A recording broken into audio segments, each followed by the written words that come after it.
Welcome to Enlightened, the enlightened journey of life. I am your host, Jen Hamilton, and it is an honor to have you here. I am a conscious life coach and women's empowerment mentor, and I activate a potent level of self and soul inquiry with my clients, which initiates deep and lasting transformation in all areas of their lives. I am here for the full human experience, authentically and audaciously sharing my magic with the world. On this podcast, we're all about mastering life on the way to enlightenment. And as we are here having a human experience, we might as well embrace it all. We play in the space of what is real and tangible, just as much as we play in the space of esoteric and metaphysical. You'll be ignited by deep conversation, whether through my own personal musings, interviews with incredible thought leaders around the world, and everyday divine humans sharing their soulful stories. Thank you for being on this journey. Let's dive in.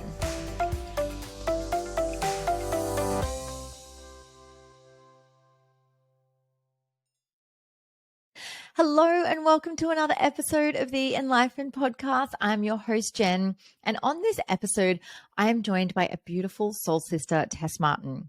Tess and I had our multiverses collide a few years ago, and it was Tess that I did my Cacao Facilitation training with. She is the founder and creator of Cacao Mama International and the Cacao Mama Experience. Tess has spent 5 years honing her craft, the Cacao Mama Experience, and facilitating literally thousands of people across the globe, the transformational experiences she personally innovated. Now, over 160 facilitators have become certified through her Facilitation Course. Cacao Mama is a global community of certified facilitators spaced across 5 continents. Tess focuses on mentoring other heart-led visionaries on a mission to create a unique legacy, and they become known for unravelling the conditioning that has them disconnected from their truth. She is on a mission to open the hearts of the world and reconnect humanity with their natural ways. Tess is a mama of 5 beautiful children, 4 Earthside, and a beautiful daughter, Poppy, who passed at birth. Tess harnesses and alchemizes the potency of mother energy and mama midwife womb power through all her creations, offerings, and truly transformational mentorship. In the nature of the mother, she is deeply grounded through connectivity, community, wisdom keeping, and sharing a refreshing combination of practical and spiritual approaches to life, business, entrepreneurship, and mentoring. In this episode, we touch on some very sensitive areas, and I recommend to have the tissues nearby because it pulls on all of the heartstrings. In full transparency, before we get started, we talk on the subject of child loss, stillbirth, and grief. If you find that you need support following this episode, please reach out to a trusted practitioner to support you and hold space for you, or phone Lifeline in Australia on 13 11 14. It was such an honor to have Tess on the show. So with tissues in hand, let's dive in. Tess Martin, welcome, beautiful human. It is such an honor to have you on the Enlightened Podcast. Thank you so much for joining me. Thank you so much for inviting me here. I'm so excited about this beautiful conversation today, and I truly am so grateful to have this opportunity and to be here with you. Thank you. You and I, we've known each other for a little while now, and we collided in each other's stratospheres a couple of years ago through the beautiful plant medicine, cacao, you being the teacher of the facilitation training that I did. I'd love to hear from you. How did you even get into cacao in the first place? I'd love to hear a bit about your journey with that. Absolutely. So actually, interestingly, this next round of the course that's coming up, I just did my intro video today sharing this story with the group, and most of them said, oh, we had no idea that this is how it started. So I had, about 5 years ago now, I started my personal development journey. I did an online course and went to my very first retreat. And it was in that experience that I realized and had obviously such a visceral experience of just how deeply profound somatic trauma therapy really was. So before that, I had experience in sort of the Western model of talk therapy and psychology after my daughter passed away 11 and a half years ago. And in that course and one retreat, I felt like I'd had so much more profound healing than I did in those 2 years of talk therapy. And during that retreat and during that experience, I sat my very first cacao ceremony in Bali. And during that ceremony, I remember the moment so well. I remember the sounds and everything I saw, what I was feeling. This booming voice was coming through saying, "You're here to open the hearts of the world. You're here to open the hearts of the world once more." That was it. That was all the guidance I'd received. And I had no idea that that meant I was to be working with cacao. It just struck me, and it struck me in my heart. And I was like, this is the gift that my daughter was to me. This is why I've been through so much of this. It's to reconnect people with the deepest parts of their capacity to love. So I left that retreat, and for 3 months after that, I sat with cacao every single day for 1.5 to 2 hours. It became a non-negotiable. I had 4 little kids under 6 at home at that time, so it wasn't an easy task, but I made it a non-negotiable. And I let her guide me. I did my opening invocations. If for anyone who may have sat a ceremony of mine, I did the opening invocations. I set my intention. I sat with cacao, and then I just listened to what she wanted me to do that day. Sometimes it was dancing. Sometimes it was crying. Sometimes it was a meditation and just sitting in stillness and journaling. It changed, but I just listened for 3 months. Then we packed up our lives. We sold everything we owned, our companies. We folded up the kid's dad, my partner at the time. He folded up pursuing a professional soccer career here in Australia. We sold everything we owned down to 1 carry-on backpack each, and we jumped on a one-way flight to Bali with the 4 kids. And yeah. And during that trip, we actually ended up separating a couple of months in. And it was cacao that I continued to sit with every single day while I returned to myself, realizing that I had lost so much of myself in the ideas and perspectives of these roles as a mother, as a partner. I just become this numb shell of a human who just went about doing what she had to do to keep life moving for everybody else. And it was cacao that brought me back to that place within myself. So after a couple of years, Wow. it was cacao. And I find that she has this beautiful way of making herself known to people, finding her way to people she is that initiation. She's that part that's like, I'm here now. It's time for us to do this. And she comes at the perfect moments, of course, the way that those beautiful, beautiful spirits do. So after a few years of facilitating the people that did the online course and the retreat that I mentioned earlier, I ended up becoming a head coach for them and facilitated their online events and retreats. And during those, they knew I'd been sitting with cacao a lot. They're like, would you guide the group through something really simple? So I started doing that. And I started guiding, these participants through that. At the retreats, I'd facilitate, a full ceremony of what I had developed. And over that time, I was gathering qualifications, and I was, going into all these modalities from what I'd experienced in the somatic trauma therapy. So it just started snowballing, basically. It started snowballing into, I was just fully surrendered to student mode, to this beautiful medicine, to these beautiful therapies. And I was allowing my intuition to create this beautiful workshop that's now known as the Cacao Mama Experience. So I started, someone nudged me, someone gave me a nudge and said, why don't you facilitate this while you're traveling? Why don't you travel around and facilitate this workshop? It's so powerful. Go in. So I did. And I think that's a beautiful place to start from with that. But that's where it started, was just, I was in Bali, I did an event venue, and they said, yes, we'd love to have you. And that was back in the day before Humanitics, before pre-booking tickets. It was showing up at the venue, hoping, it was completely surrendered hope that someone would show up to your ceremony so that you could at least pay for the venue and cover the cost of your cacao. That's where it all started. Then it sort of went from there. Wow, that's really, really incredible. Thank you so much for sharing that. And we are going to dive into different parts of your stories through this. And it's funny because I've been working with cacao for, gosh, I'd say probably about 3 years now, as I think it's coming up to 2 years since I did the training with you. And a friend of mine introduced me to it, and I was like, wow, this is incredible. Like, just creating that ceremonial space, knowing that it has such a beautiful effect on the body, and even the fact that it's a beyond a superfood, as well. Like it's nourishing us on every single level that we need it. And it's a part of my day every single day as well.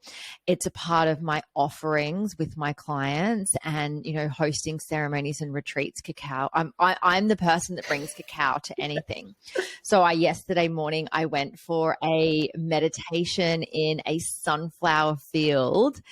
It was just like a meditation and a breath work experience, like in the middle of the sunflowers. Like we were in the rows of the sunflowers. It was so special. And I said to my girlfriend, I'll bring the cacao. And so like we had our sneaky cacao in between the meditation and the breath work. And, when I do like sunrise catch ups with friends, it's always me, I'll bring the cacao. And one of the things that has been, so profound in my journey is that, we're going through a mass awakening at the moment. There's no denying that there is an awakening within humanity at the moment. And I see it as, kind of polarizing, where there's a lot of people in fear at the moment. And I want you to imagine that, say for example, you've like wildly tired and hungover and you're in bed, you've got the covers pulled up, all the blinds are shut, you've got the blackout curtains on, and you're like, oh my God, I'm so tired, I don't want to get up, I just want to sleep, right? And someone comes like raring through the door, like, wake up. And you just jump out of bed. You're like, what's going on? Oh my God, oh my God, oh my God. They're like, wake up, you have to wake up now, everything's bad. And then you have someone like myself that realizes that you're asleep, will tiptoe into your room, we'll put some cacao on the bedside, put the diffuser on, put some music on, open the blinds very gently. I'll sit on the side of the bed and I'll rock you and be like, hey, wake up. I'm here. I've got you. And like you start opening your eyes and you're like, huh? What? What's going on? And I'm like, I'm here. It's okay. Drink this. It's going to nourish you. So that's how I have worked with cacao and weaved her magic into what I do. That is possibly the most beautiful description of how cacao holds space and facilitates that gentle opening and awakening of what the truth is in the deepest internal parts of our heart as a human being. Yeah. Yep. It's that soft, nourishing, motherly hug, euphoric feeling, mind opening, heart opening, warmth that moves through. And it tastes bloody delicious too. I mean, look, I'm not one of these people that drinks it straight with water. When I say it's delicious, I have like a splash of oat milk, and I have a whole heap of like medicinal mushrooms and herbs from Super Feast, and there's a date in there, and there's a little bit of coconut sugar. Like I mean, look, let's still be human about this. Like it's luscious. And I think I've mentioned this to you before, Tess. I was in a grandmother's ceremony, I think it was about 18 months ago, and I saw you in it. And I saw you as a midwife, ushering people through to the new, like birthing the versions of themselves that they're here to be. And I was like, does Tess realize what she does? Like, does Tess realize who she is? And it's so interesting, like when we connected, to have this chat, and I sent you through a form and said, hey, what do you want to chat about on the podcast? And I said, what is your magic and your area of genius? And you even said, facilitate the death of a person's current identity so that they may embrace and actualize the truth of their soul's path in this life. And it's exactly how I see you. Like those words just rippled through me. And even in the ceremony, when I saw you, I'm like, does Tess realize what she does for people and what profound medicine cacao is and what she initiates? Does she understand herself? Do you know what, Jen? Back then, I don't think I did. And I remember Mm, receiving that message from you, and I remember reading it and being like, wow, Jen sees me like this. This powerful woman sees me this way. I was like, and it was a little too much for me to receive at that time. And I think, mm. yeah, it's just so, do you know what? Even you reading that back to me about what I wrote on that form, I was like, I don't even remember writing that, but okay.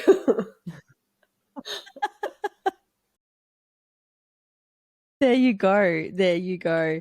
And it's interesting, isn't it? Because we all gravitate to each other as we need to and as our souls find each other, and we get to learn so much from each other. And I've taken so much away from working with you and working with cacao, and being able to ripple that out to so many people, to the clients that I work with, the people that come to my retreats and my workshops. And even my sister, she's just recently got onto cacao, and every time she sits in ceremony, she messages me and she's like, I just love cacao. Thank you, thank you, thank you. And it's Yes. such a beautiful thing to have, that we are, brought together by this beautiful medicine. And that is the power of cacao. It is like she connects people.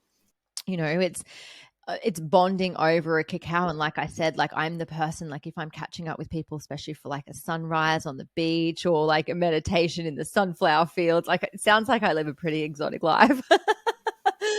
um in between, like all of the other things, I'm just there like on the beach at sunrise and in the sunflower fields and doing life on my terms. How it gets to be. Exactly. Exactly. I've decided we're moving house, hopefully in the next few months. I'm like, I want to grow sunflowers. Like that's like my thing. And funnily enough, on one of the screens on my computers, my desktop picture is a field of sunflowers. And so sunflowers are just all around me at the moment. I got to actually take one home yesterday, and this thing is bigger than my head. We got to take a clipping of one because they only had a few days left of their lifespan anyway. And this thing is massive. And my kids came home from school yesterday and they were like, wow, mom, this is the biggest sunflower ever. Like, Oh, how beautiful to have that in your home. they were just over the moon to have this sunflower in their house. Yeah. Oh, wow. Yeah, it's honestly, it is still sitting in a vase in my kitchen sink, leaning against the tap because it's so heavy. I can't find the suitable vessel to hold this heavy, top heavy sunflower up. So I've got to work on that today. So at least I get a few more days out of it. But it's just the most stunning thing. And I got some really gorgeous photos in the field as well. Beautiful. Oh, so beautiful. So, Tess, I want to dive into your journey as Mm. a mum and all that you've experienced as a mum, because you mentioned earlier that you lost a child. And I would love for you to take us on a journey about what that looked like for you. You're quite a young mum, and you mentioned you've got four kids, but let's just journey there. What happened? Where were you at in life when all of this came about? Yes. Wow. Okay. Let's rewind the clock a little bit, just a little bit. It's so interesting how these things are such an intrinsic part of our life journey. And I remember a beautiful medicine woman in her own right, Matilda Carroll, said to me once, and this has never left me, it's like etched into me. She said, isn't it interesting how when you go along your journey and you heal, like really deeply heal things, you reflect back and have these moments of like, oh yeah, I lived through that, didn't I? Like I went through that. That happened. And when I am now in this place, 11 and a half years on from when my daughter passed away, to reflect back and be like, far out, I went through that. And at the very young age of 21, so I was only 21 when she passed away. And, in hindsight and looking back at the psychological and emotional maturity of a 20-year-old, and I considered myself quite a mature 21-year-old at the time. So I'd had my other daughter. So I had an oldest, Layla. I became pregnant at 19 and I had her at 20. And when I found out I was pregnant with her, it was this incredible moment of, I'd had this private school upbringing, this private all-girls college. I was going to go on and do medicine or physiotherapy or law or something like that. I got to university, and after 8 months, my soul was screaming at me at, 18, 19 years old. It was like, I can't do this. This is going to kill me. Like, I just have to get out of here. I don't know what I'm going to do, but I've got to get out. And then about 4 or 5 months later, I found out I was pregnant, and I was like, this is it. It was just whole body lightning bolt. This is my chapter right now. This is what I'm moving into. So I had my eldest daughter, Layla, at 20. And then when she was about 7 months old, I found out I was pregnant again with my beautiful girl, Poppy. Now, I didn't know it was going to be a girl at the time. But I found out when Layla was 7 months old, I was pregnant again. And we were so excited. Like, the gift of being parents at that age, we completely embraced, even though it was to do. This is what I'm here to do. And there was a time after having her saying to somebody, when these things were happening, and I remember I was like, I wonder if, they were signs that something wasn't right. And I was only 21 at the time. I wasn't clicked in, consciously. I was like, I'm like, yeah, now I look back, I don't know, these things, maybe that was a sign. And someone's like, oh, that could have happened to anyone. But to me, I was like, that didn't actually seem normal for pregnancy for me. So now that I look back at it, there were these nudges of like something. It wasn't that something was wrong at those times, but it was almost like a little warning, like a little tap on the shoulder. Something's coming, something's coming. And I remember a really good friend of mine saying to me, again, for anybody in the, intuitive, psychic, spiritually space, like, I was not in that world back then. This was very practical, 3D country town life. But I had a friend say to me, when I was about 16 to 18 weeks pregnant, she's like, Tess, I've just got this. And it wasn't even directly toward me, but she said, Tess, I've got this feeling like something really bad's about to happen and I can't put my finger on it. And she's like, I just get this feeling. And she's like, and it gets stronger whenever I'm with you, but I don't know if that's just because you're my best friend, that it just feels stronger. And she's like, I've got no idea what it is, but I just feel like something bad's going to happen. So after that, so I'm just like, it was interesting. It's so interesting to look back now. And I think this was such a beautiful initiation into the deep trust of my intuition at such a young age. There were so many moments throughout that pregnancy where I'm like, this is weird. This is off. This isn't quite right. But everyone around me kept saying, oh, it's fine. It's fine. It's fine. That's normal. That can happen.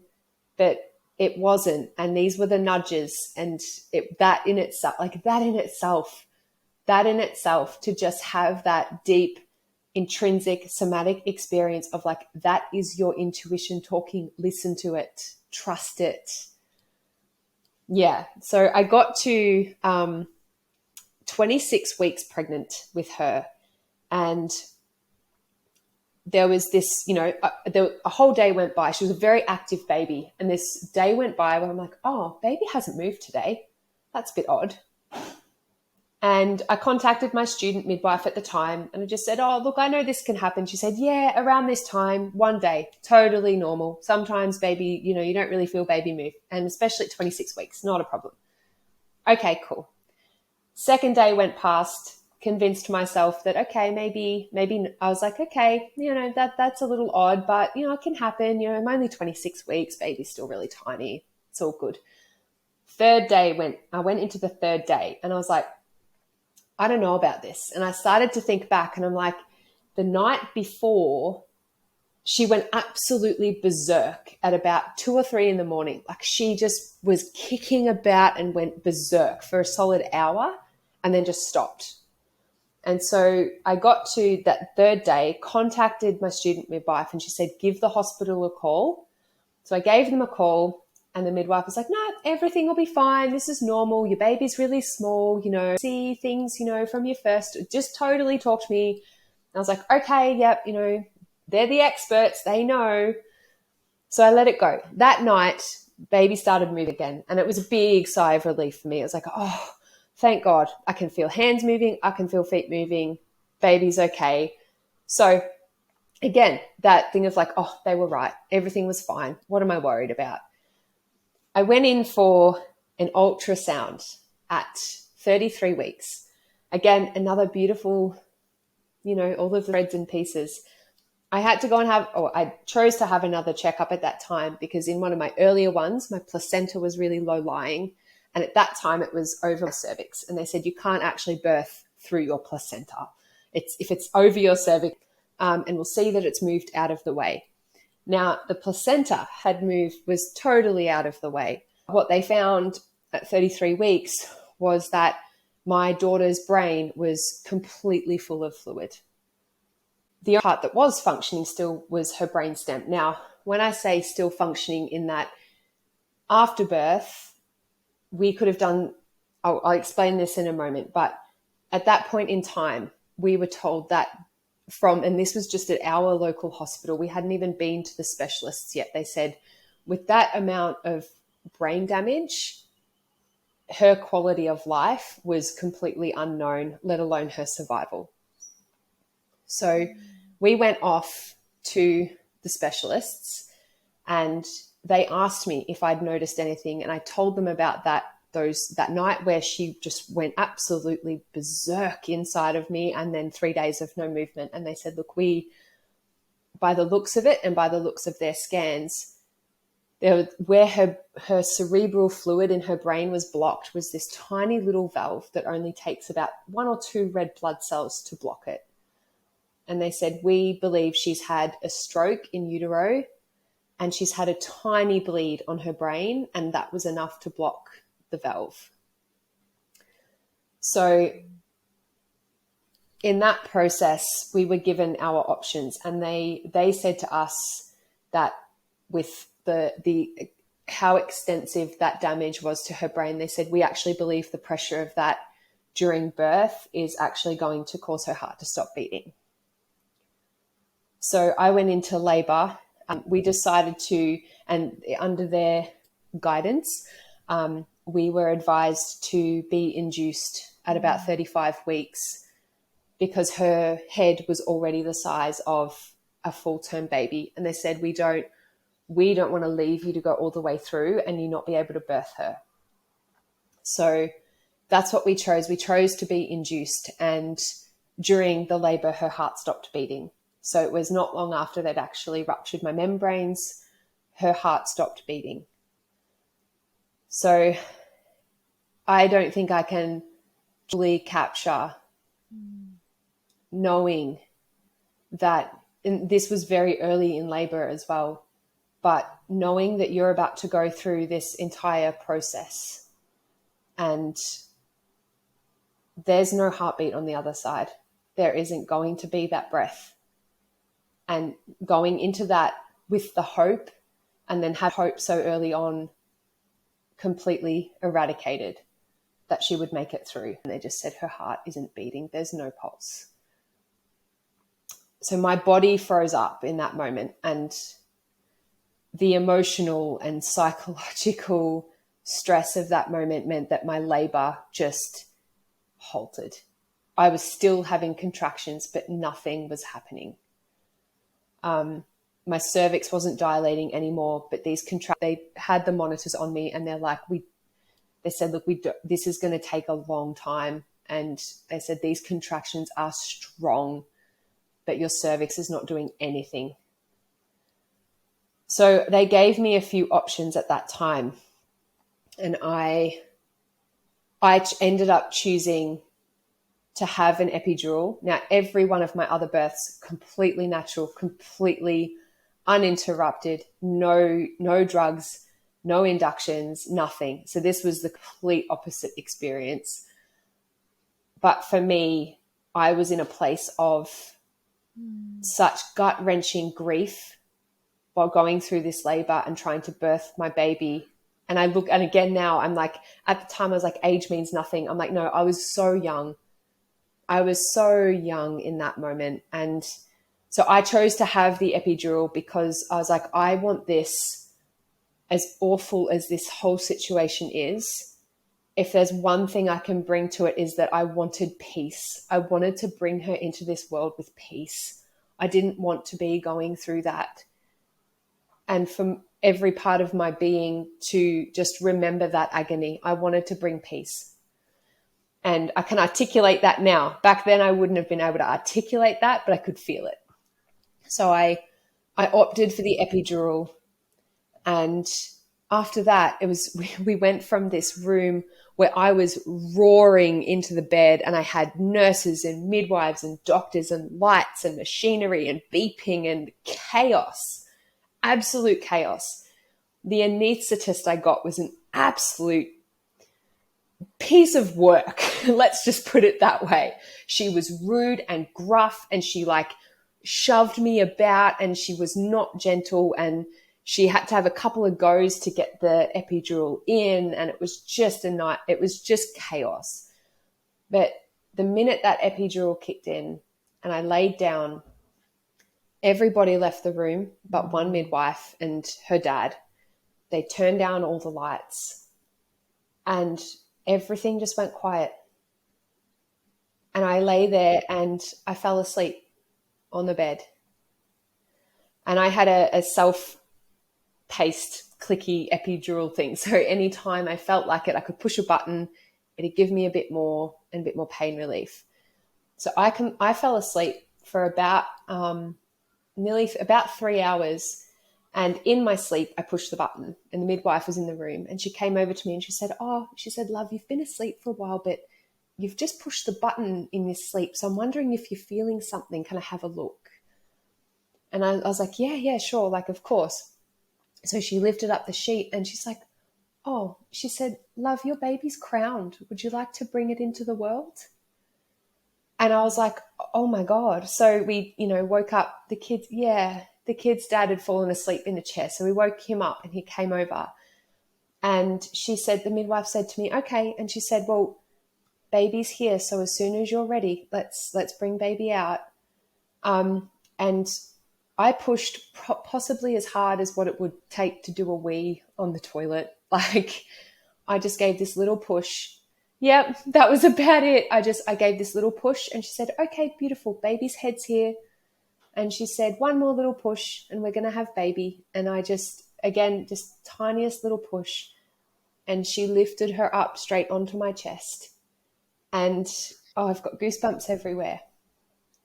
And it was the most beautiful, peaceful moment I think I've ever experienced in my life. Nothing can prepare you for a baby, a full-grown baby that, you go into that space waiting for the cry, waiting for the breath, waiting to see the weird, jolty newborn movements. And they pull this baby out. Well, I pushed her out, didn't pull her, sorry, but baby comes out and there's nothing can prepare you for what that looks like.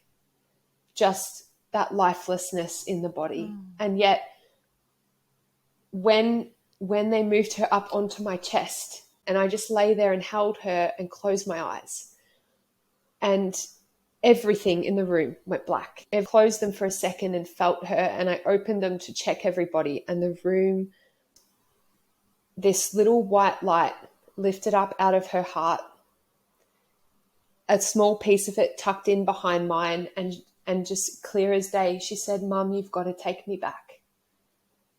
And so I lay there holding her and I said, I don't want to. And she said, no, but trust me, you need to take me back. You have to be the one to do it.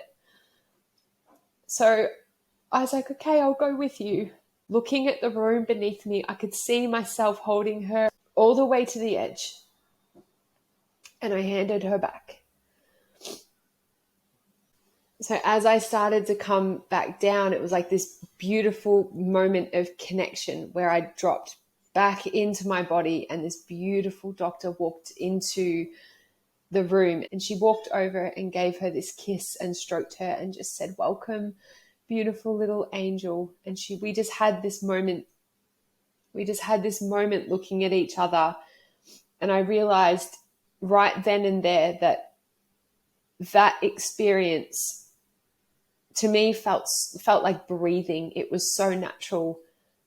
And at the same time, it completely, it cracked open every seed that I'd ever planted about what I thought the gift of life was. And I knew then, just coming in this world for me to raise her as being here as a child, to raise her, and that she had a profound purpose in what we had just been through. So,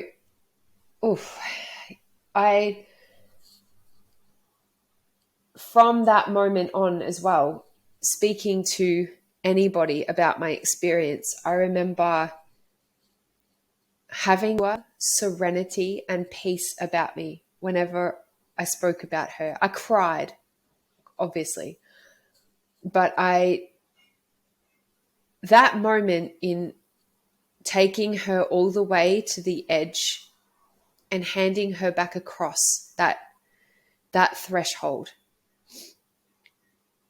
was as if in a complete instant, every single thing I'd ever thought or known about the perspective of life was just obliterated in the best ways I could ever have asked for. And I think, for me, that was my grandmother medicine moment. I've never actually sat with grandmother medicine, and yet that was my moment with that. It was the complete undoing of what this fabricated reality has us believing in and what the illusions all hold us to. And she broke that open for me in that moment. And every mother I've spoken to who, because, obviously after that, for quite a while, there were a few people that would gravitate into my space, but it wasn't until I started on my own journey that these women just started coming in. Women who had full-term stillborn babies, and each and every one of them have said that the experience of birthing death was the most profoundly serene, beautiful initiation into the depths of what our purpose and life truly is, the privilege, honor, and gift that life is. That it's something that none of them, as much as they, and this might be quite challenging for some people to hear, but none of them have ever said, they said, I understand why it happened and I would never take it back. It's what was meant to happen. It was the gift that soul was supposed to be. And as much as they would love to have their child, they see and understand so deeply what that was here to do in this, for them, but to do in this world in so many different ways that they would never have comprehended before. Wow. Wow. I'm honoring you so deeply right now, sister, as a mother, as a woman, as a friend, as a facilitator in this space, as a speaker in this space, because it is not easy to get on and share your story, to go to essentially relive it through this experience. And I honor you for bringing so much light forward and the journey that you have been on throughout these years. How do you even, once it's all done, like once there's got to be a time where you hand her over and then you get off the hospital bed and then you shower, and then eventually you leave the hospital. Like, what is life while still trying to make sense of this whole experience and replaying everything over in your head? I'm assuming it's all consuming for you. How do you exist in that? I think your very idea of what it is to exist just is gone. I think and at the same time, it's all you can do is just exist. There are times where the very thought of getting up to face the world is just incomprehensible. And so when I'll backtrack to what you sort of said then about getting up to shower. And for anybody listening who has obviously given birth before, and that first shower after birth, when you that moment when you're like, oh my gosh. Yeah, the first poo is the scariest thing you'll ever do, and the first shower is the most blissful thing you'll ever have. Oh, yeah. Yeah, absolutely. Absolutely. It's so true. It's like it is. It's like this luxurious spa experience that you're just immersed in.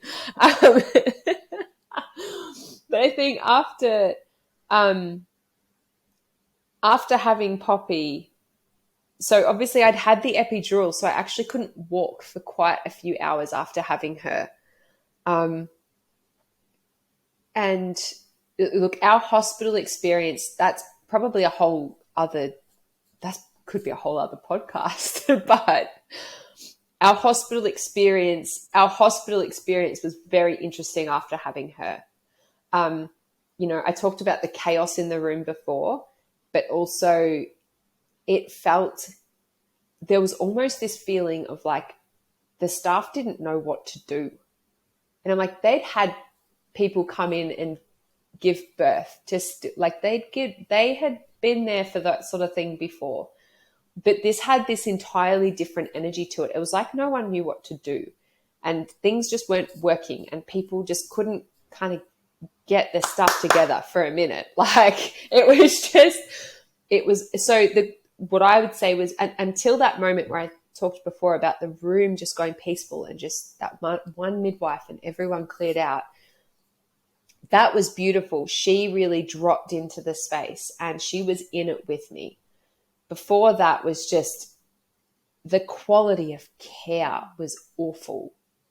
And then afterward as well, we were kind of just put back down into this little back room that was tucked away from everything. And, after having Poppy, like there was the meconium and stuff. She was just wrapped up in these blankets loosely. There was meconium all down her leg. They'd put her onto this like bag of ice. So now they have proper cribs, thank God. And I really hope that part of my action and my, activism towards that kind of sparked it a little bit.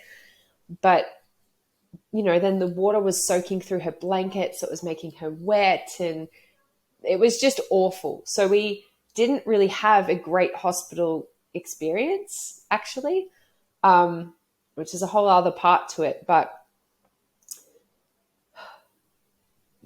what I was getting to with the shower part in all of that was that that beautiful, blissful shower, I don't think I've ever had a faster shower in my life. I didn't want to be away from her.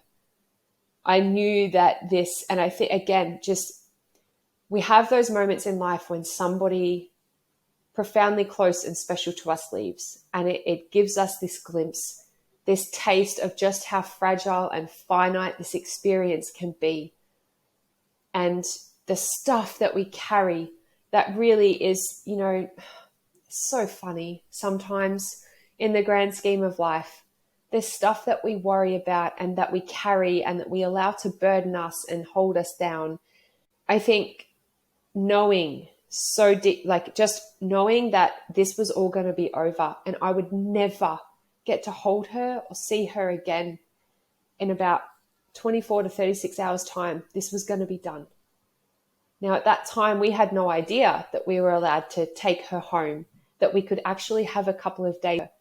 All of that sort of, like, none of that was shared with us. There was no support for us and what was actually available to us in this process.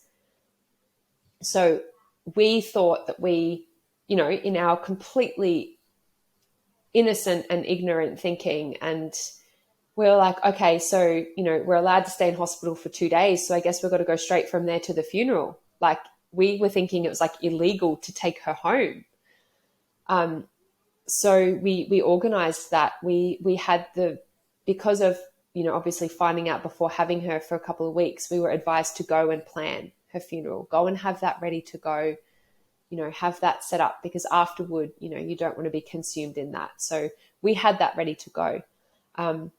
So knowing that I had maybe 24 hours with her, I didn't want to sleep. I didn't want to eat. I didn't want to shower. I had to go to the toilet. I didn't want to, every part of me just wanted to stay as connected to her as I possibly could. And everything else could wait. Everything else could wait. And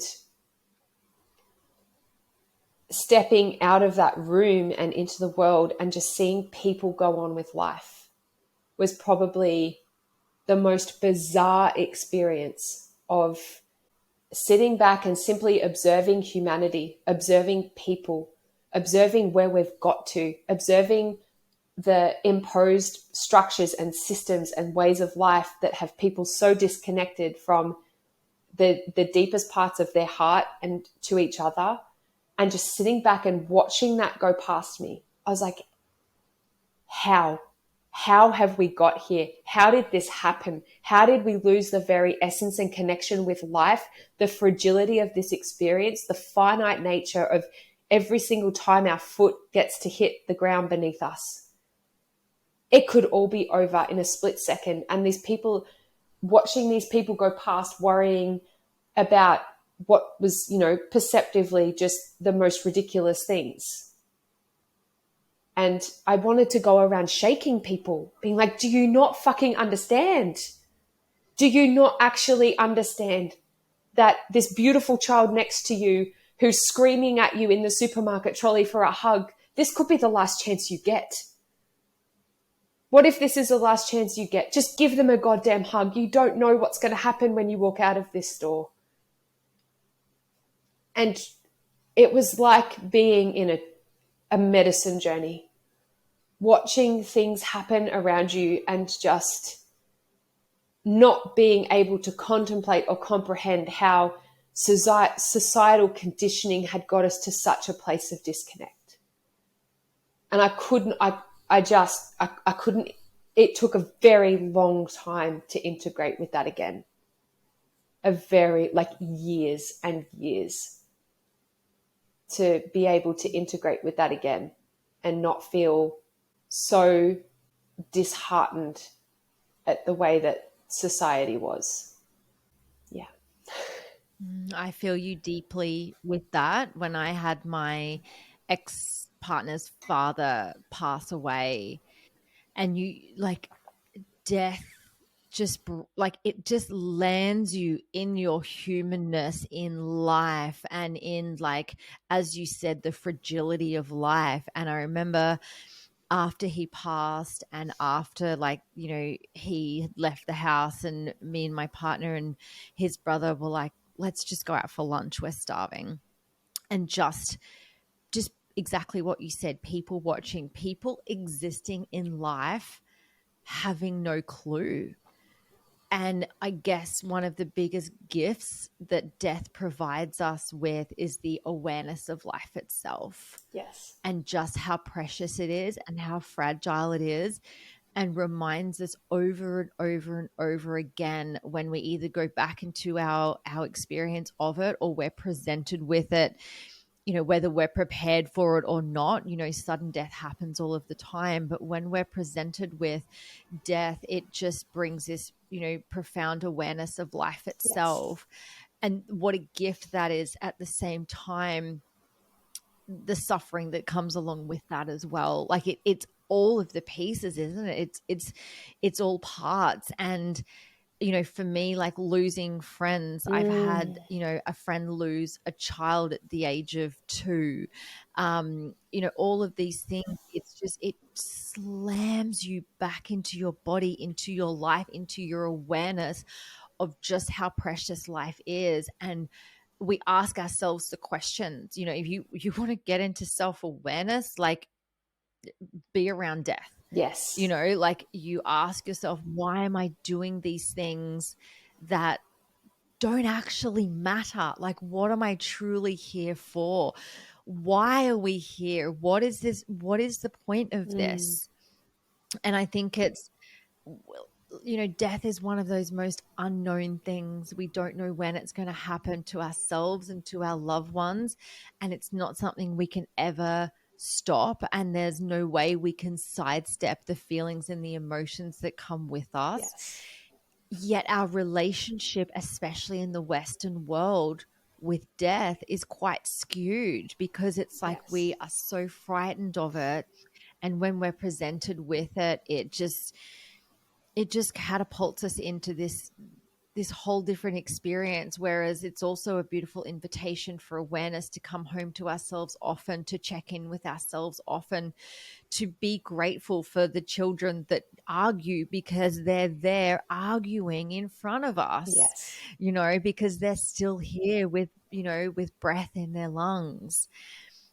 And I think it's important to have these conversations. I think it's so beautiful that you're here, Tess, sharing your story. And for the people listening to this, no doubt you've experienced some tears through this conversation, as we both have. But let's wake up to the fact that, what are we here doing in life if we're not enjoying it, if we're not experiencing it, if we're too focused on stress or work or the things that aren't the embodiment of our joy and our happiness and our pleasure, then what is the fucking point? Yes, exactly. And even then, when I mentioned about, that giving that example of the mother in the supermarket with the screaming child in the trolley or whatever, I think it gives you that perspective, not from a place of fear, but from that place of gratitude.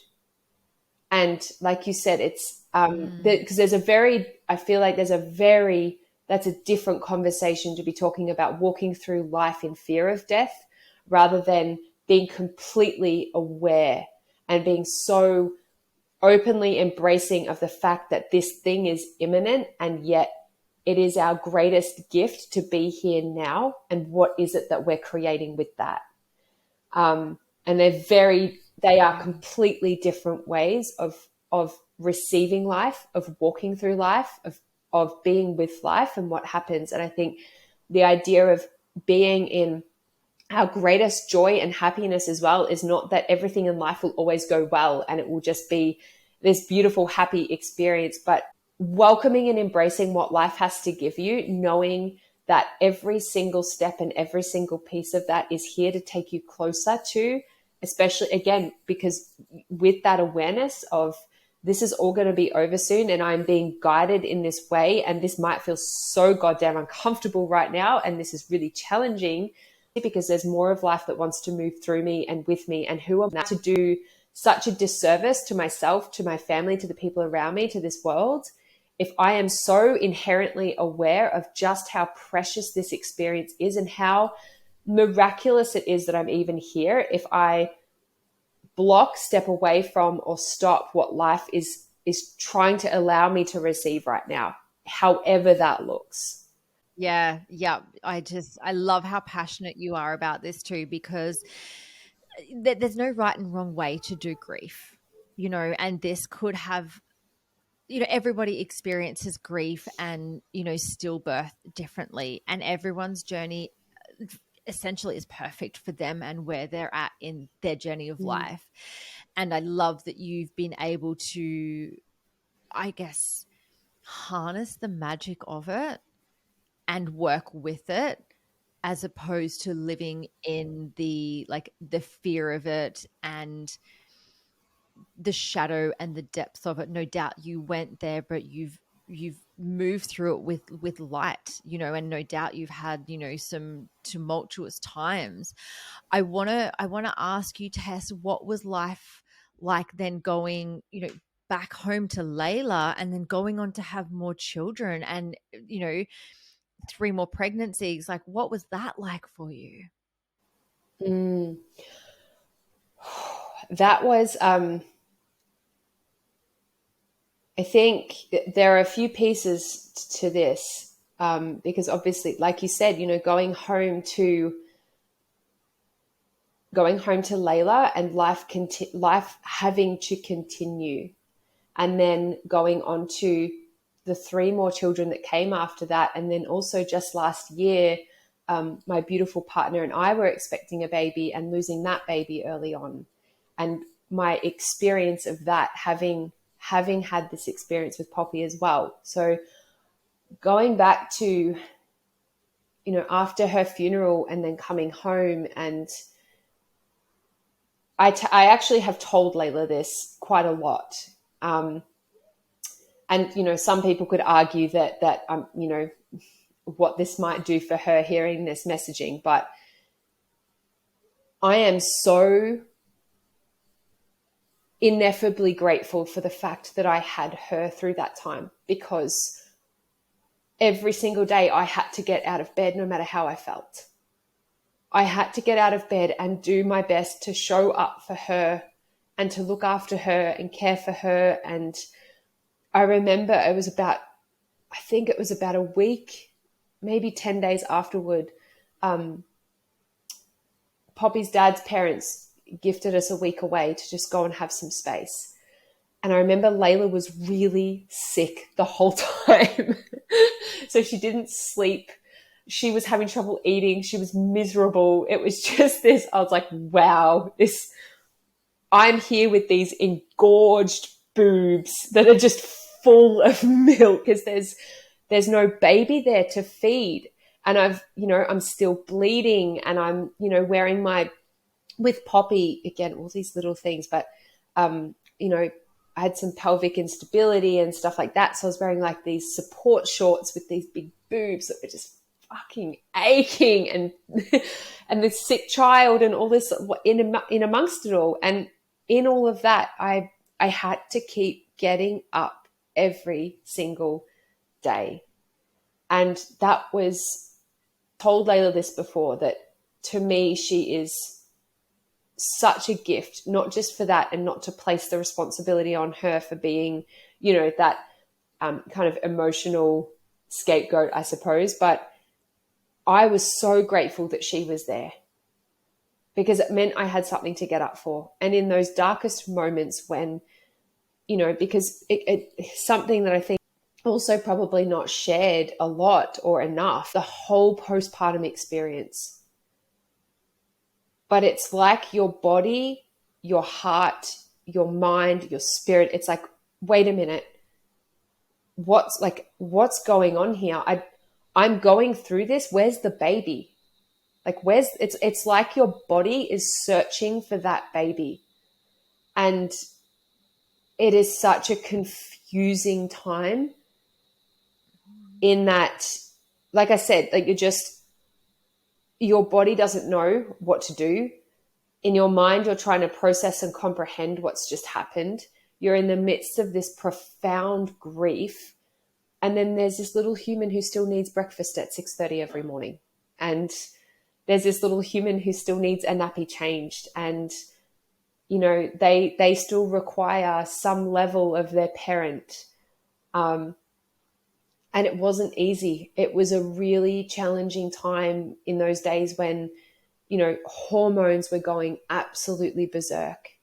And in the midst of that grief, we look at when we look at the bond between mother and baby, when a baby is born and those floods of oxytocin happen and you connect with your baby and the baby feeds, and, you know, all that profound experience between mother and baby on such an inexplicable level is gone.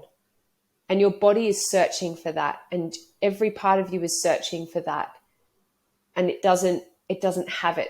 And it's such an it is such a traumatic experience on a very deep primal level. And this is, just proven. I'm actually not just blurting this out. Like, on a very deep primal level, it is an extremely traumatic experience to have such disconnect in that moment. And I noticed the way that affected my presence with Layla, almost like this fear of intimacy with her, because if I truly allowed myself that place of joy and intimacy and depth with her, it could be taken away at any moment. And on the paradoxical, complete polarity and flip side of that was this profound gratitude for the fact that she was here and she was healthy and she was thriving, and I was in such awe of her and the gift, the fact that I got to be her mother and that I got to be her guardian and her carer in this life. And I was entrusted by her beautiful little soul to guide her through this life into becoming this flourishing, thriving being who's going to contribute something to humanity. And trying to find your place in those two extreme ends of this spectrum was, like I said, possibly one of the most confusing places to try and navigate. And again, without so much as, a whole lot of adulthood and life experience behind me either. It was a really weird time. And that's why I said, I'm like, talk about a medicine trip. Like, it was happening in real time for weeks on end. And it's like, I can't just come out of the trip. I can't just come out of the journey. Mm-hmm. I think that was an extremely deep forging of resilience, of facilitation and space holding of life. I had to stay with it, and I couldn't get out of it or away from it. I had to be in it for as long as it took.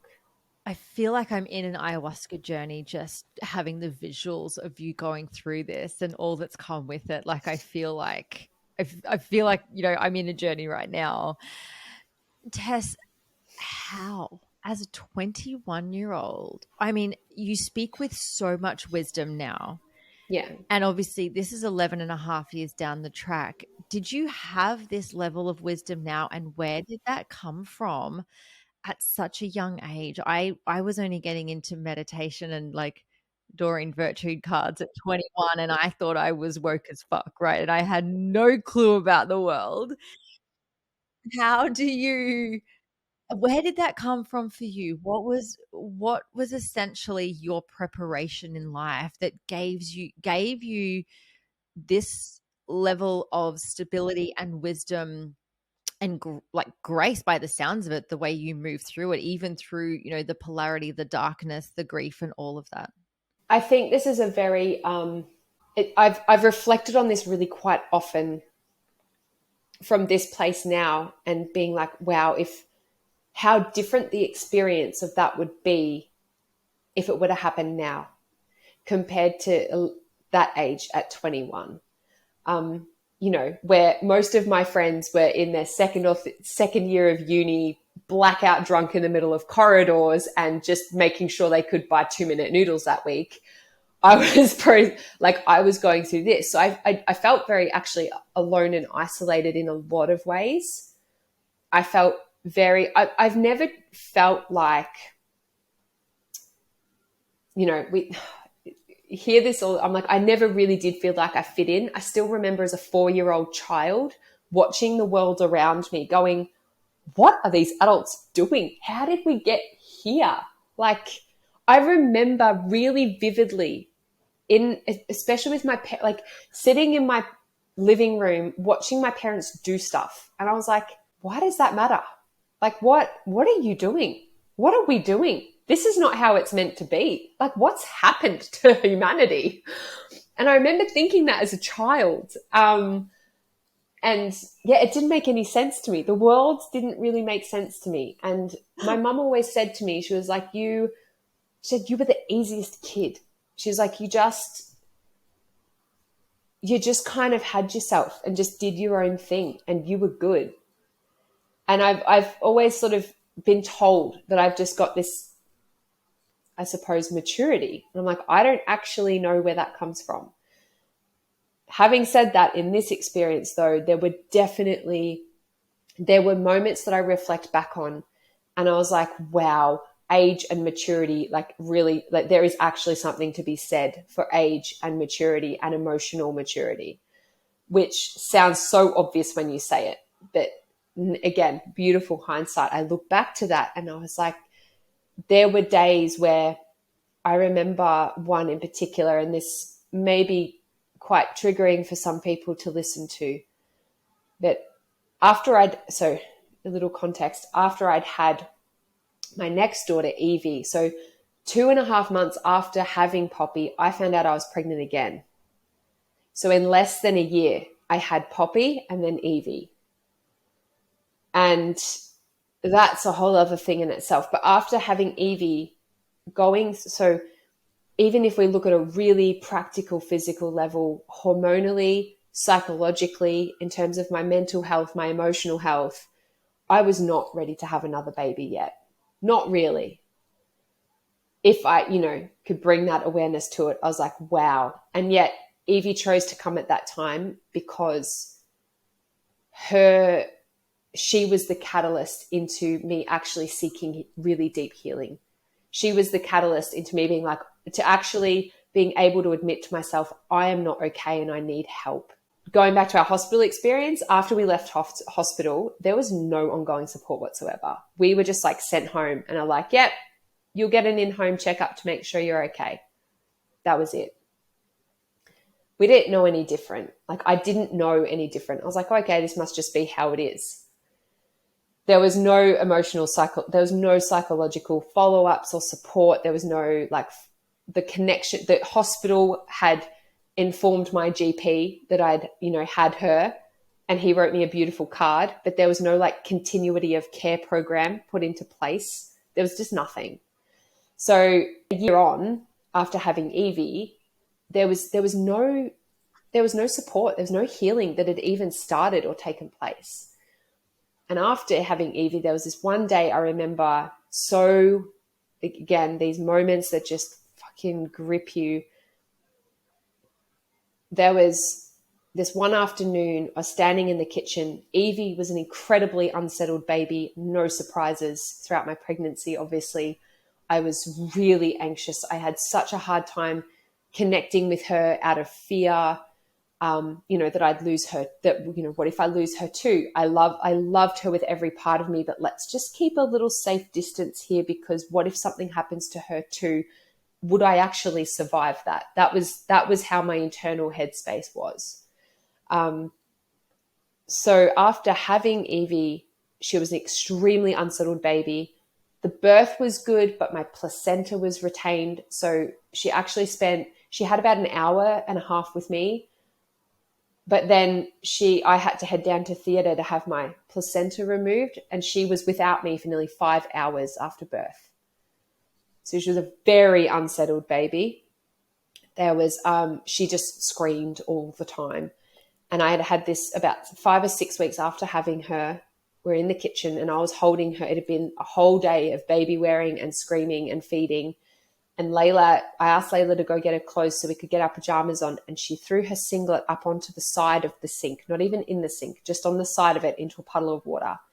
And I remember grabbing it going, "What are you doing? What is wrong with you?"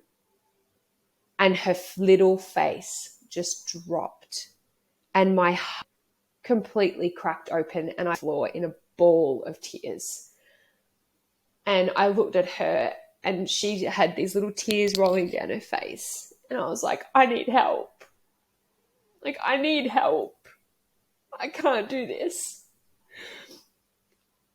And so when you say, how did you go on through life with such joy and peace? I'm like, the way that you embody, live and breathe such profound serenity and peace with life is by meeting some of the deepest darknesses within yourself, the deepest fucking depths of darkness that moment doesn't even sound that dark, but there were days where I would curl up in bed with this screaming baby and this toddler who just wanted her mum back, and I would just bawl my eyes out because I just couldn't cope, and I wanted to end all of it. I wanted to end all of it. Very convinced that these two little girls were so much better off without me here. That they would be so much happier without me causing them so much pain all the time. So I had to dig my way out of that darkness to be able to walk my days with light. It came and it went in moments, but it was nothing like it was now. And I felt such deep,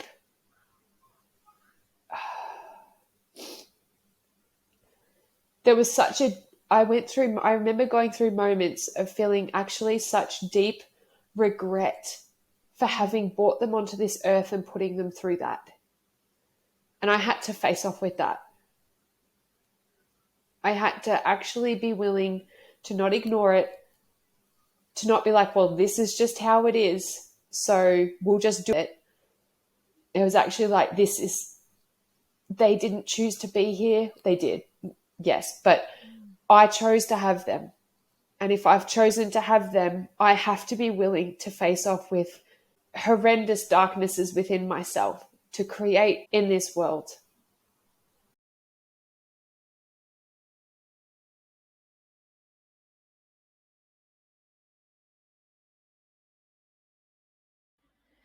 Tess, this is something I feel you so deeply on, having a similar experience postpartum, especially after my daughter, my eldest, and she'll be 9 in October. And just that sense of loneliness. There wasn't much follow up after I had her. There was like, "I'll go see your child health nurse at the pharmacy." I mean, they were like dinosaurs anyway, like their information and their support felt really outdated. My first pregnancy that I had before my daughter was an ectopic pregnancy. And I remember I was actually at the doctor's surgery a week after I'd found out I was pregnant, just from just a normal pee on the stick pregnancy test. And so I'd gone into the doctor's the day that I found out that I was pregnant for a blood test, and I was going in for my follow-up appointment to get like the hospital referral and all of that stuff. And I keeled over in the most intense pain of my entire life, worse than childbirth. And my doctor straight away called an ambulance, and I was at the hospital then needing emergency surgery for this ruptured ectopic. And I remember going in prior to surgery for an ultrasound, and they basically just said, we can't, there's no heartbeat and there's a lot of blood. We don't even know what side it's on. We don't know where it is because there was so much internal bleeding. And they basically just said, "Oh, look, she's going to need emergency surgery and a social worker," basically. And all I got was a pamphlet for, I think it was Beyond Blue or one of those, and we'll send a fax to your doctor.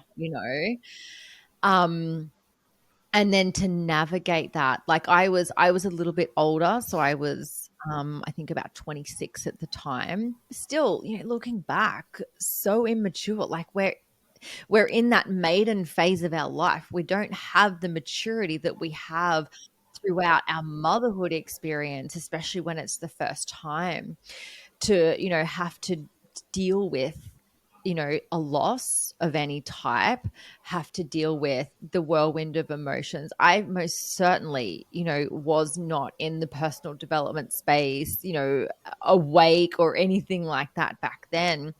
However, my partner and I found our own way to navigate that for ourselves.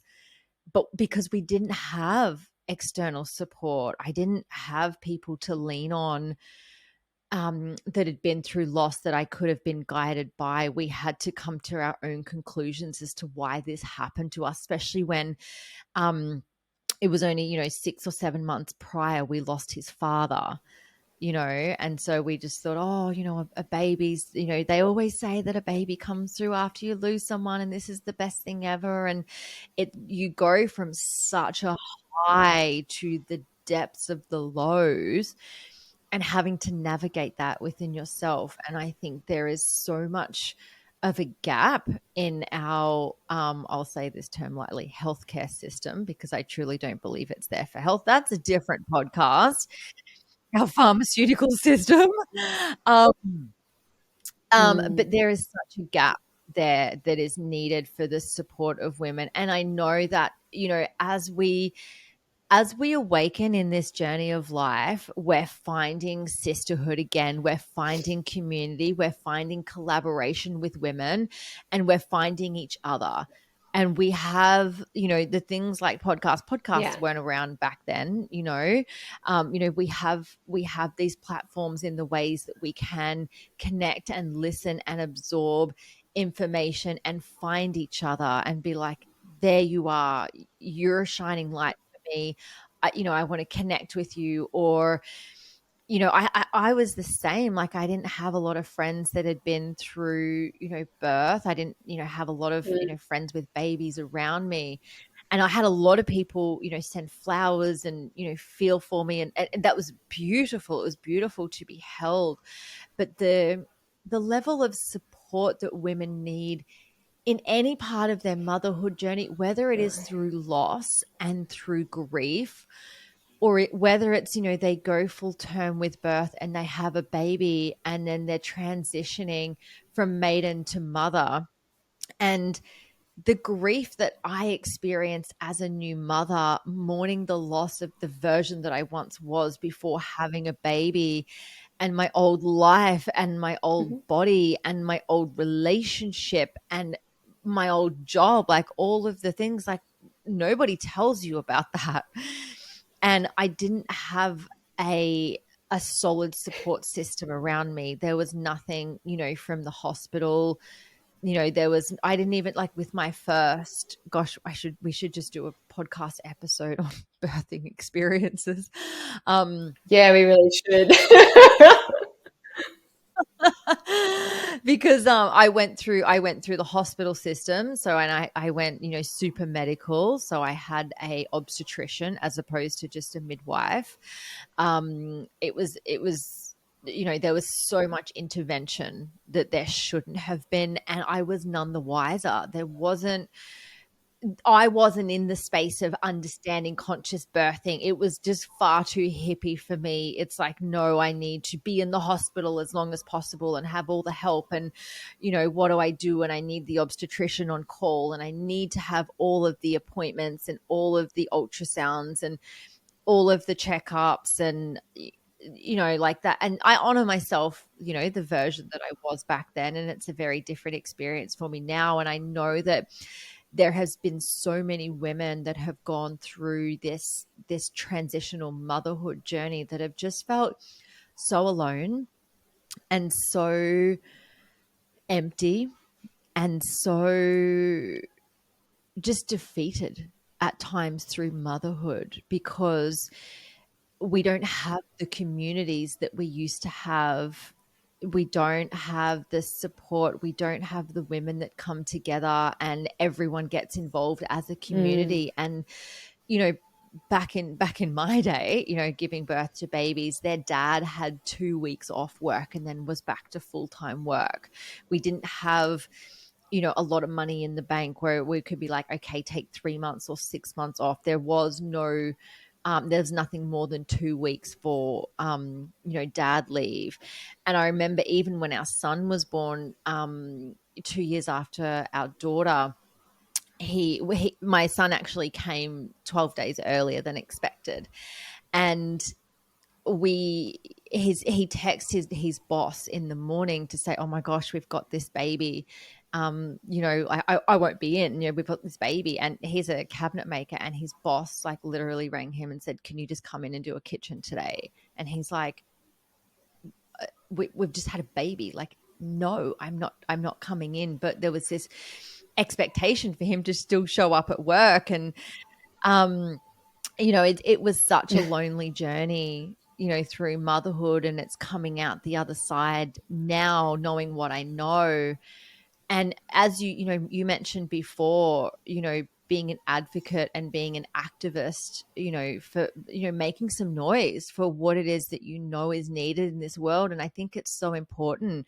And this is why I love having a podcast as well, because we get to have unfiltered conversations on this platform.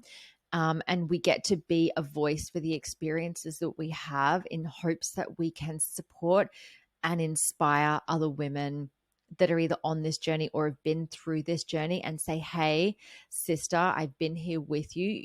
I'm sorry for what you went through, and please know that you're not alone.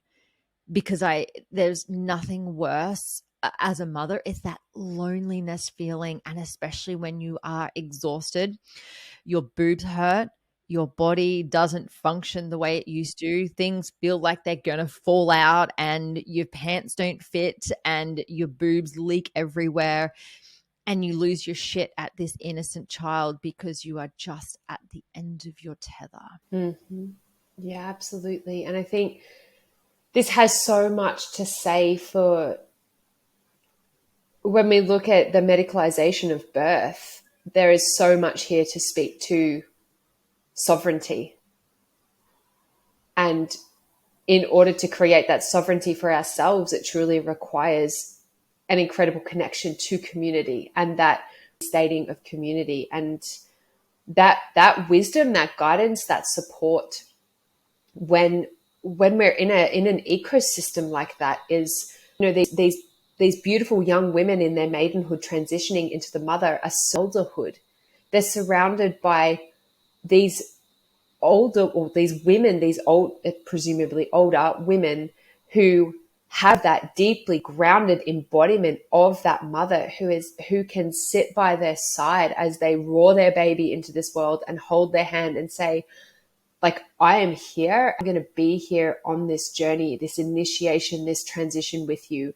And then we've got these beautiful crone women in the community, in the tribe, in the however it is, and you mentioned maternal child health nurses being dinosaurs, but I'm like, if there is such wisdom in that, but if we could just take it out of the indoctrination, that would be great. Yes, exactly. Grown women there. Yeah.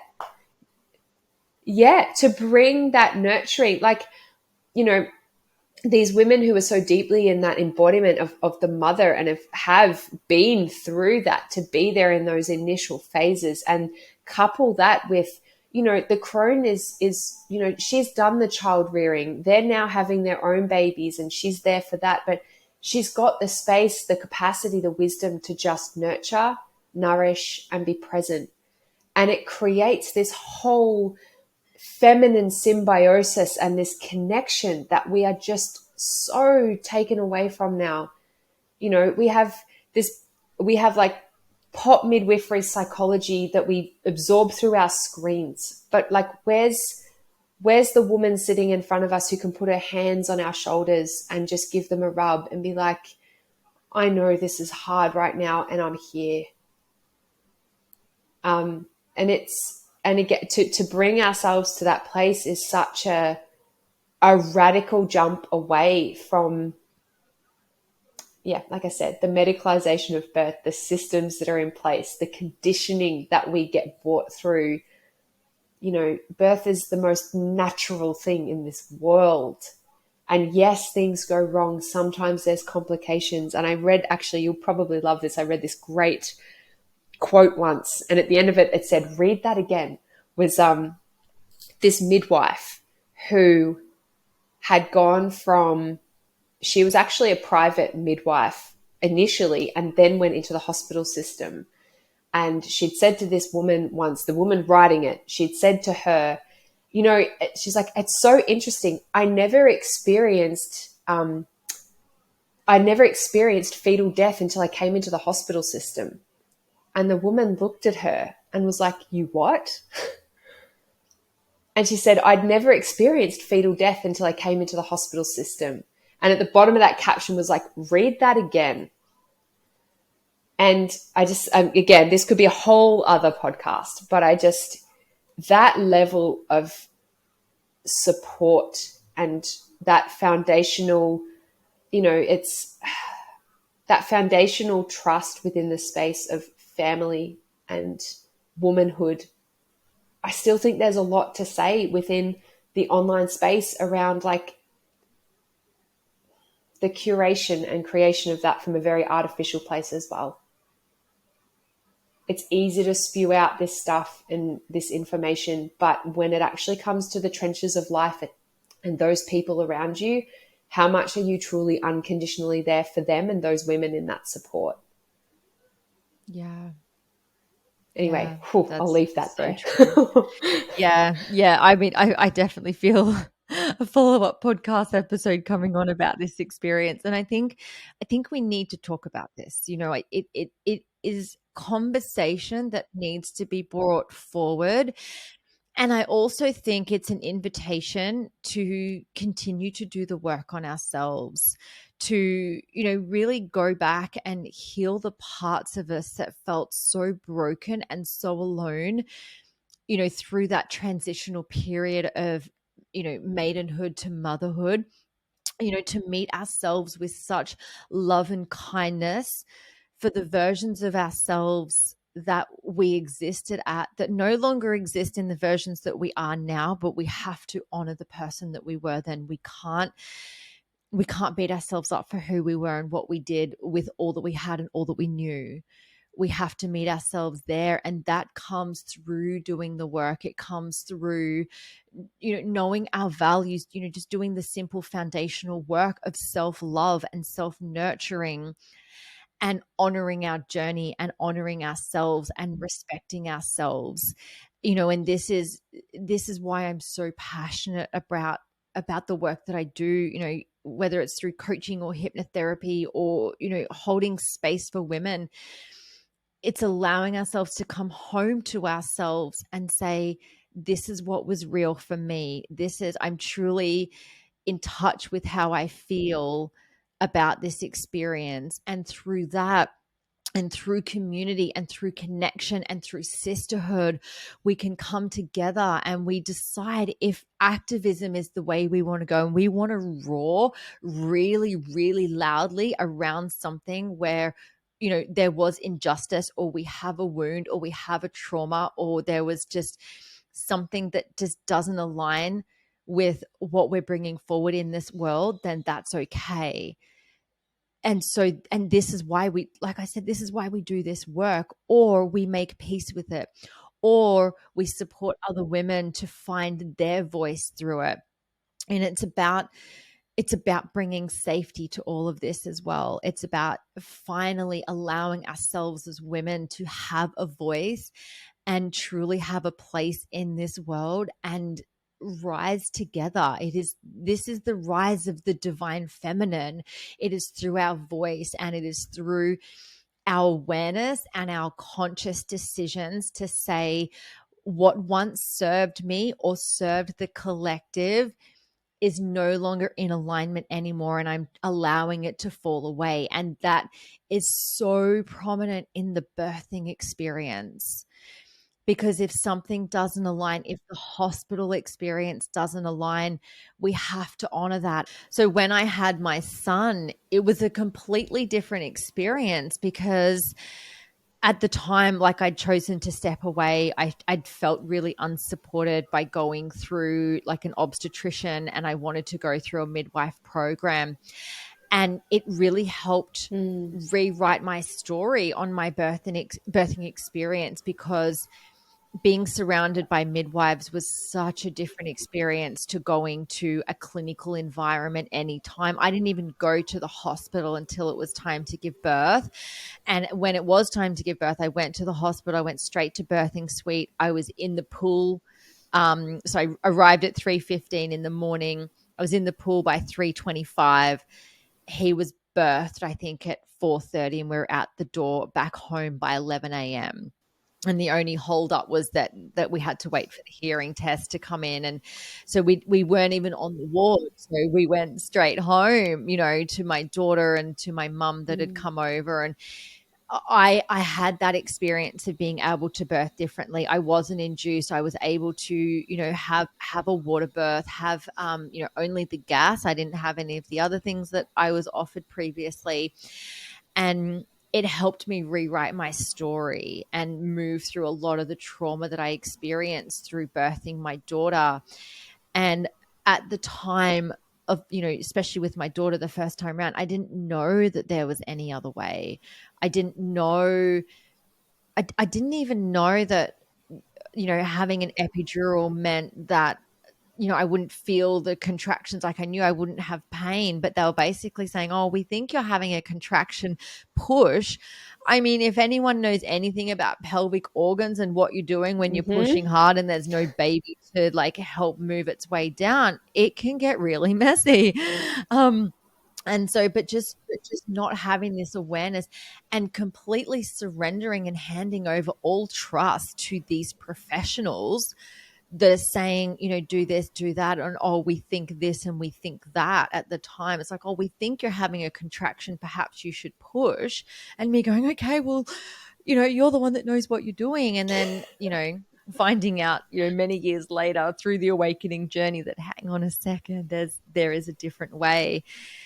I'm an advocate now for women standing in their power and just bringing into awareness how much they choose to have of the awareness within their birthing experience anyway, because there is a fucking lot of information out there. Like it is ridiculous.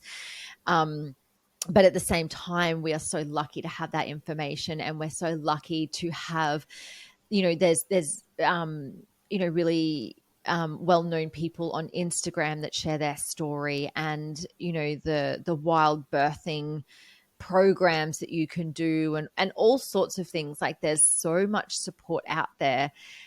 You just have to be open to receiving it if that's the space that you're in. But do you know what, as well, I really just want to honor the women that say that is not for me and I want the full medical experience and hand it all over, or I want to book in for the cesarean because I refuse to have a vaginal birth. Do you know what? I honor you in that as well, because if that is your decision from your heart, that's perfect. Yes. There's nothing wrong with that. It's you standing in your sovereignty, in your decision, in your power as a mother, as a woman, as a human, to say, this is my choice. This is how I'm going to bring my baby into the world, because I feel that this is what is best for me and what is best for them. So I don't want to just make it about, let's just honor the hippies that, that do the wild birthing, right? Let's honor everyone on their journey for whichever path they choose to take, because as honoring the fact that you're empowered in that decision. Or if things don't go the way you had planned, perhaps you wanted to have a natural or a wild birth. If things don't go your way and you need medical intervention, as much as, Tess and I have both had experiences where it hasn't been the best experience, we're also very blessed in a first world country to have access to medical support as we have needed it. And, we do have access to, doctors, theatre, hospitals at our fingertips essentially as well. So I don't want to take away from the incredible work that is done as well, and the support that is there for the people that need it. But I'm also honoring the fact that there is a gap as well. There is that support that's needed, and that information which we can find when we allow ourselves to. And I think, circulating back to what I was saying before, and this is why I'm so passionate about women doing the work, is to have the strength to go back and either heal through any, trauma experiences they've had, or I don't know about you, Tess, but through my own personal development journey, spiritual awakening, all of that kind of stuff, knowing what I know now, feeling a little disheartened for the versions of myself that didn't know any better at the time and could have had a different experience, but also meeting myself with such love and kindness and compassion for actually just not knowing any different at the time. Absolutely. And I think that's, before speaking into sovereignty and the medicalization of birth, and then the support afterward that I was, speaking into, is regardless of where and how your birthing experience unfolds. That doesn't negate you from that support afterwards. So I just wanted to make that really clear as well, that what you just said then is wholeheartedly everything that I stand for, and is also the work that I'm here to do as well. That, what I said to you in what I sent to you about what is it that you do, it's, if you in the deepest part of your core are able to sit there and be like, I have deeply thought about, contemplated, felt into all of the options that are available for me, and this is what I know right now in this moment with this, that this version of me that's present now, this is what I know is right for me. This is the right choice for me now. And you're making that decision from such an incredibly empowered place. That is the right decision for you in that moment. And that's what everybody deserves. Beautiful, beautiful. Tess, I feel like I could talk to you for days and weeks about all of this. And We could. I just want to take a moment again to just honor you for the incredible woman that you are, the absolute powerhouse that you are as a mother, and just deeply honoring the journey that you've been on that has brought you to where you are today, and the incredible work that you do and the experience that you bring to so many people through this medicine of cacao, through your daughter Poppy, and through having the courage to use your voice through all of this as well. I'm so deeply Thank grateful you. that our worlds have collided, and that we are sisters on this journey of life, and that we can, come together through conversation and share this magic with whoever's been blessed to listen to this. I'm so grateful for you. Thank you, Jen. And thank you for opening this beautiful space for these conversations, creating such a beautiful experience where, these true depths and these intimacies of life can be shared, for this wisdom to be passed on. And if this is the medium in which we're able to get this into the hearts, the ears, the homes of the beautiful souls who listen, then like that is such a gift and such a privilege in itself. And I too am so incredibly grateful that our paths have crossed. And I know we've talked about this before, that it's only the very beginnings and inceptions of possibility. And I'm extremely grateful for your time and your presence today in us having this very powerful conversation. It is my absolute pleasure. We will link to the show notes, obviously, so people can contact you directly. We will link to the Cacao Mama Facebook and Instagram page. And for anyone out there that wants to go through the facilitation of cacao process with Tess, I cannot recommend her highly enough.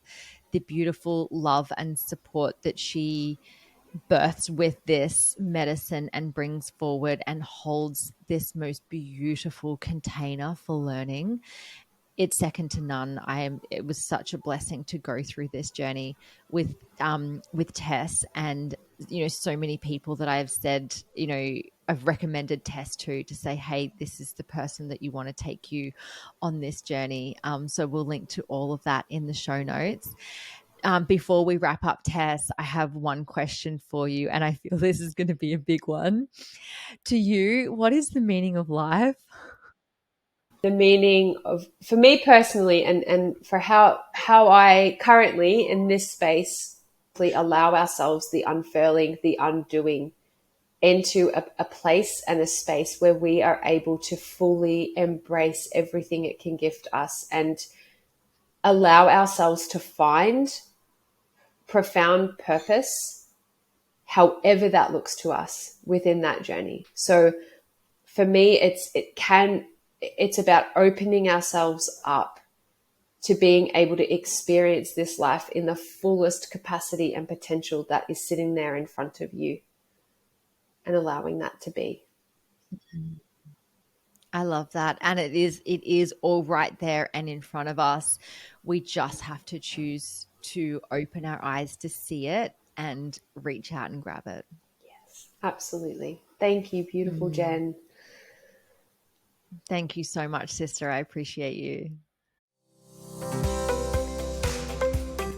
Thank you so much for joining me for this episode. I hope you love the Enlightened podcast, and the biggest compliment you can give me is subscribing to this podcast, sharing it, and leaving a rating and review. Feel free to follow me on Instagram. My handle is @JenHamiltonOfficial, and the podcast handle is enlightened_podcast. You can also find the video version on YouTube on my channel. Just search Enlightened and don't forget to hit subscribe. Have a beautiful day and enjoy living the enlightened journey of life.